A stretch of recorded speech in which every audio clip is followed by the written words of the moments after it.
తెలంగాణ జాగృతి అధ్యక్షురాలు ఎమ్మెల్సీ కవిత ఇండైరెక్ట్ గా కేటీఆర్ టార్గెట్ చేస్తూ అయితే కొన్ని కీలక వ్యాఖ్యలు చేశారు. ముఖ్యంగా బీఆర్ఎస్ లోని కొందరు కీలక అంటే ఎమ్మెల్యేలను టార్గెట్ చేస్తూ కూడా ఆమె మాట్లాడారు. ముఖ్యంగా సూర్యాపేట ఎమ్మెల్యే జగదీష్ రెడ్డిని కూడా లిల్లీపుట్ అంటూ కూడా ఆమె వ్యాఖ్యానించారు. మనం చూసుకోవచ్చు, కొద్ది రోజుల క్రితం కవితపై కూడా జగదీష్ రెడ్డి మాట్లాడడంతో అయితే ఆమె తీవ్రంగా స్పందించారు.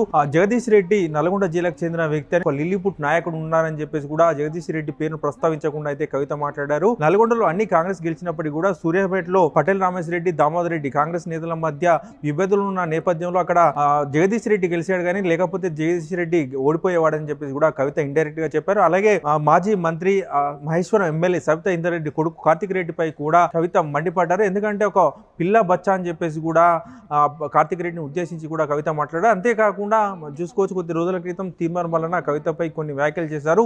దీనిపై కూడా కవిత ఇండైరెక్ట్ గా స్పందించారు. అయితే విలేకరులు కవితను మీపై చేసిన వ్యాఖ్యలకు బీఆర్ఎస్ నేత ఎవరు కూడా స్పందించలేదు ఏంటని చెప్పేసి కూడా కవితను ప్రశ్నించగా, దీనికి స్పందిస్తూ తీర్మానం మల్లన్నతోని బీఆర్ఎస్ ఒక కీలక నేతనే ఈ వ్యాఖ్యలు చేయించారని చెప్పేసి కూడా కవిత సంచలన ఆరోపణలు చేశారు.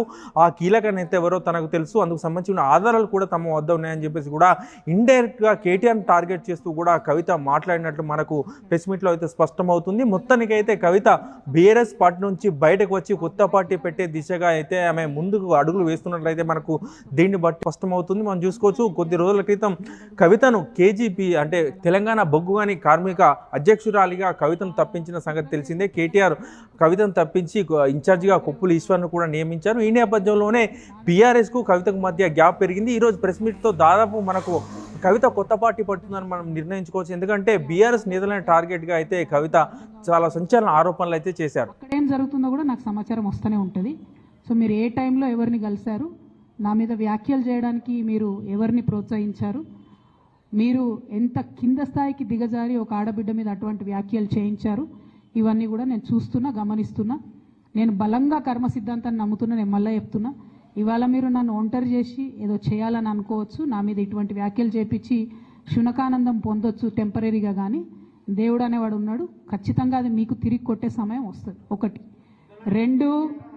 రెండు ఒక లిల్లీపుట్ నాయకుడు, నల్గొండలో బీఆర్ఎస్ పార్టీని నాశనం చేసిన ఒక లిల్లీపుట్ నాయకుడు ఆమెవరు ఈమెవరు అని మా గురించి మాట్లాడుతూ ఉన్నారంటే మరి ఆయనకు ప్రోత్సాహం ఇస్తున్నది ఎవరో కూడా ప్రజలు ఆలోచించుకోవాలి. ఇవాళ నల్గొండ జిల్లాలో ఒక సీటు కూడా రాలే. ఆయన సీటు సావు తప్పి కన్నులొట్టవైన చందంగా చివరి నిమిషంలో అనుకోకుండా గెలిచినటువంటి సీటు. ఎన్నడూ ప్రజా ఉద్యమాలు చేయలే. కేసీఆర్ గారు లేకపోతే మరి నువ్వెవరు, అది కూడా ఆలోచించుకోవాలి కదా. కేసీఆర్ గారు లేకపోతే బీఆర్ఎస్ పార్టీలో ఉన్న ఏ నాయకుడైనా ఎవరు? ప్రజలకు మనందరినీ పరిచయం చేసింది కేసీఆర్ గారే కదా. నేనేమంటున్నా, కేసీఆర్ గారు నాకు తండ్రి.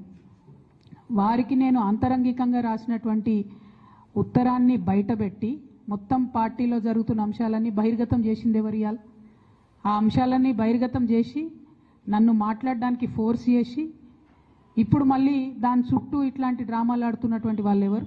ప్రజలకు కూడా తెలుస్తుంది తప్పకుండా. కానీ ఒక మన పార్టీకి సంబంధం లేని, బీఆర్ఎస్ పార్టీకి సంబంధం లేనటువంటి వ్యక్తి చేత మన పార్టీ నాయకులే ఊతమిచ్చి నా మీద ఆ వ్యాఖ్యలు చేయించారనడానికి నా దగ్గర వందలాది ఆధారాలు ఉన్నాయి. మీరు మాకు మా బాధను చెప్పుకునే అవకాశం ఇవ్వండి. మీరు కాంగ్రెస్ అంటే బీజేపీ, బీజేపీ అంటే కాంగ్రెస్ అని తూకిత్తా అని చెప్పి బీసీలకు అన్యాయం చేసే ప్రయత్నం దయచేసి చేయకండి. మాకు 72 గంటలు మాట్లాడే అవకాశం ఇవ్వండి. మేము అక్కడ కూర్చొని సత్యాగ్రహం చేస్తాం, మా బాధలు చెప్పుకుంటాం. అంతకుమించి మేము చేసేది ఏం లేదు.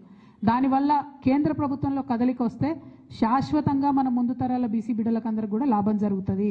ఆ అంశాలని దృష్టిలో పెట్టవలసింది నేను కోరుతా ఉన్నాను.